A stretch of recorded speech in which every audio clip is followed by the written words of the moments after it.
So in this video, I want to talk about a subject that's not directly talked about in the IB curriculum, but it's something that I think is important to be aware of, because if you're not aware of this, sometimes some things are reported in ways that can be very confusing. All right, and that's what I want to mention is that sometimes chemists use the term Ka very loosely when referring to bases.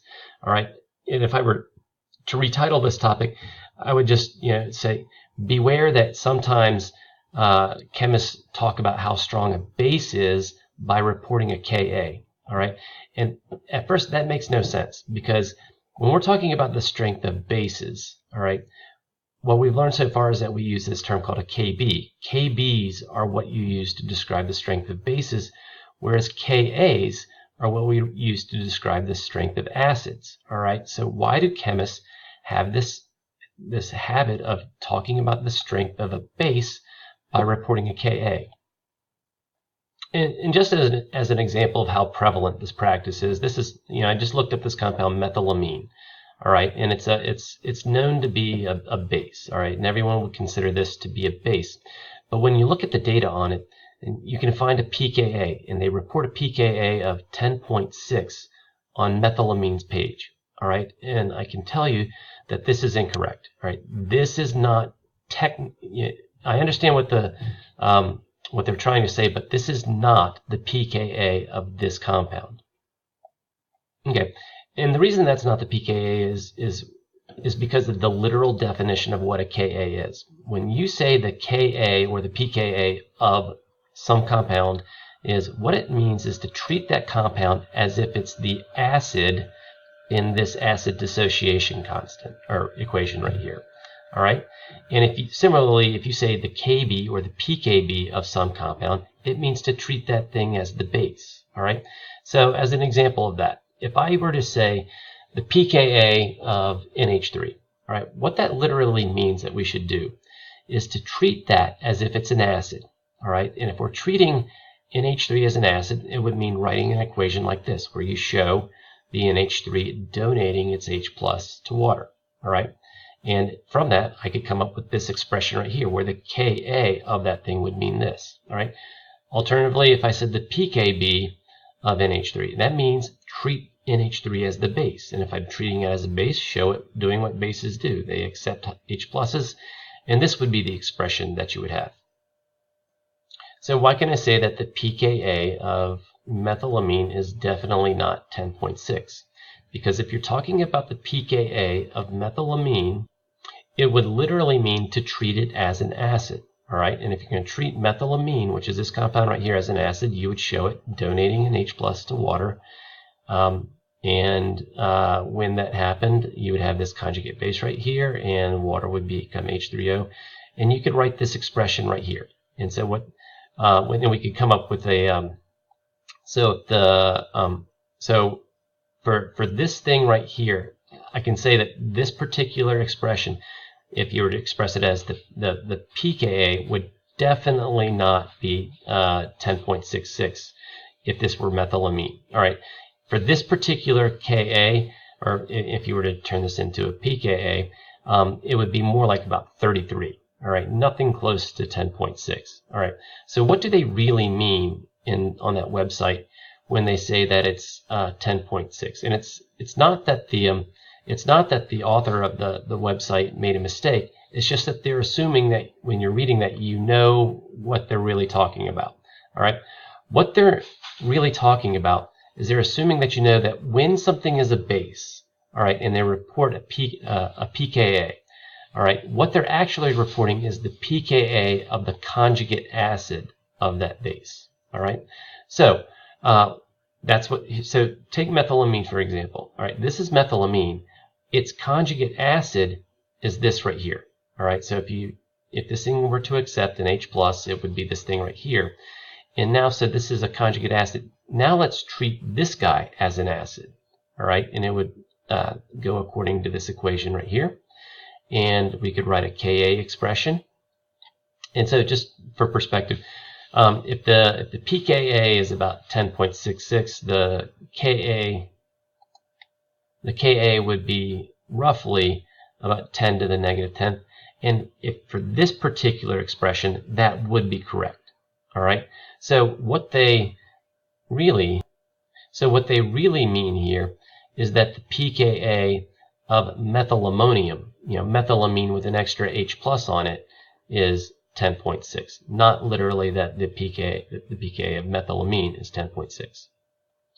So why do chemists do this? All right. So just to review, remember that a Ka or a pKa literally refers to an acid's ability to either donate or give up an H plus, and a pKb refers to a base's ability to grab or to accept an H plus. So why don't they just use pKb's to talk about how strong a base is? All right, and the reason is that it allows us to do a direct comparison between an acid and a base using only one scale.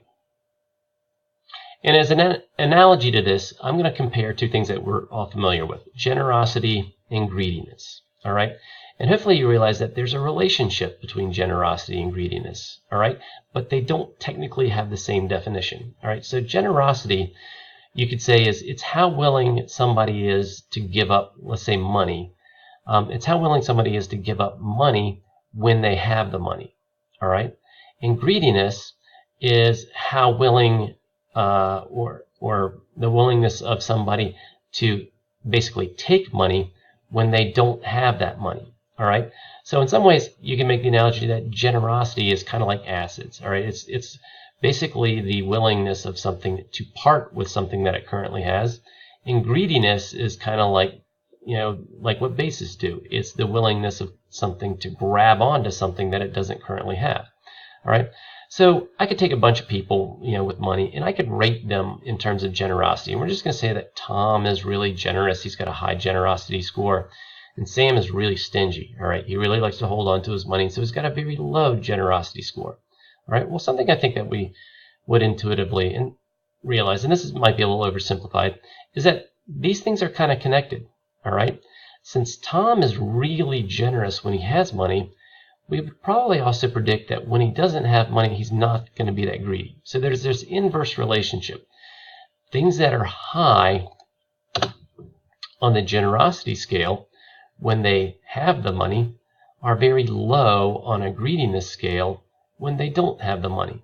So the value of this is it would allow us to make some predictions. All right. So let's pretend that we, Tom has got some money and we mixed him with Sam. All right. Would nothing happen, or would maybe one end up giving money to the other? All right. Well, Tom, we can see here, is very highly generous. And Sam, we can see here, is very highly greedy, all right? And if you take somebody who's really generous, mix them with something who's highly greedy, money's going to get transferred, all right? So, on the other hand, Bill, who is kind of a medium generosity individual, is mixed with Tom, who is very low on the greediness scale, all right? And you would expect, someone who's not very greedy is not going to take money from anybody, so nothing would happen, all right? But what I want you to do is ask yourself this: did we need to have two different scales in order to answer this question? Or could I have answered these questions just by looking at one single generosity scale? All right, and the answer is yes. All right, if you take Tom is the highest in terms of generosity, all right, so we know that when he's got money, he parts with it easily. But we know that Sam is really ungenerous when he's got money, and we can use a little logic to say, well, if he's really not that generous when he has the money, his conjugate form over here, when he doesn't have the money, is going to be really greedy. All right, so the easier something, actually, the harder somebody parts with something, the more they want to get it back when they don't have it. All right, so we're going to do the same type of thing with acids and bases. All right, so the value. All right, so the value of the pKa's and the pKb's that isn't really talked a lot about in this curriculum is that it allows you to make a prediction about whether a particular base is strong enough to basically take a hydrogen from an acid. All right, so just because something has an H plus and something else has got a lone pair doesn't mean that thing this base is strong enough to do what it's doing. So let's take a look at this data. All right, so the pKa of this guy is 4.2. What that means that he's sort of generous with his H+. All right, it wouldn't require a really strong base to take that H+ from this guy. All right, and this is the base, and we're going to call it a possible base because at this point we don't know whether it's strong enough, and we're going to figure out whether it's strong enough. All right, but the way that we're going to do that is we're going to look at its conjugate acid. All right, so the conjugate acid of this guy is this guy right here, and we know that the pKa of this, which is called ammonium, its pKa is 10. Okay, so what that means is that this guy is not that generous with this with its H+. And since it's not that generous, since its conjugate acid is low on the generosity scale, what that means is its conjugate base, which is this guy, would be high on the greediness scale. All right, so what that tells me is that that reaction would occur. Oops. This reaction definitely would occur. So looking at the pKa of its conjugate acid gives me the information to tell me that it's strong enough to do that. All right. By comparison, if you take a look at this potential acid right here, and notice I'm saying it's potential acid because it's got a hydrogen, but I don't know how strongly it holds onto that hydrogen. And this thing right here is a potential base, and we're going to figure out whether it's strong enough to take that H+ away. All right, so the pKa of that this acid right here is 10. All right, that means it's not that generous. All right, I mean the thing is, but even things that are not that generous with their hydrogens, if you find something that's greedy enough, could potentially pull that thing away. So we need to figure out how greedy this guy is, and the way that we're going to figure out how greedy it is we're going to look at the pKa of its conjugate acid. All right, so remember we're trying to judge the strength of this base by looking at the strength of its conjugate acid. All right, and so its pKa is 4.2. That means this thing is very generous with its H. So remember, there's an inverse relationship. This thing is very highly generous. All right, that means that this thing right here, its conjugate base, would be lowly greedy. It's not very greedy at all. All right, so if you take something that's an acid that's not that generous with its H+, and you mix it with something that's not that greedy as a base, then nothing's going to happen. All right, so even though that there's situations where this thing would act as an acid and situations where this thing would act as a base, they wouldn't act as an acid and base when mixed with each other. All right, so here's essentially the rule of thumb, something that will work. If the pKa of the conjugate acid of a base is higher than the pKa of an acid, then that base will take that H+. All right, that means that base is strong enough to take that H+ away. But if the pKa of the conjugate acid of a base is lower than the pKa of another acid, then this base, that means that this base right here will not be strong enough to take that H+ away.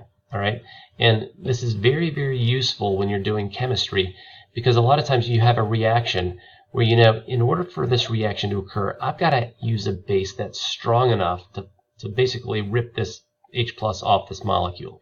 All right, and the way chemists judge this is to say, well, I know that the pKa of this acid is 10.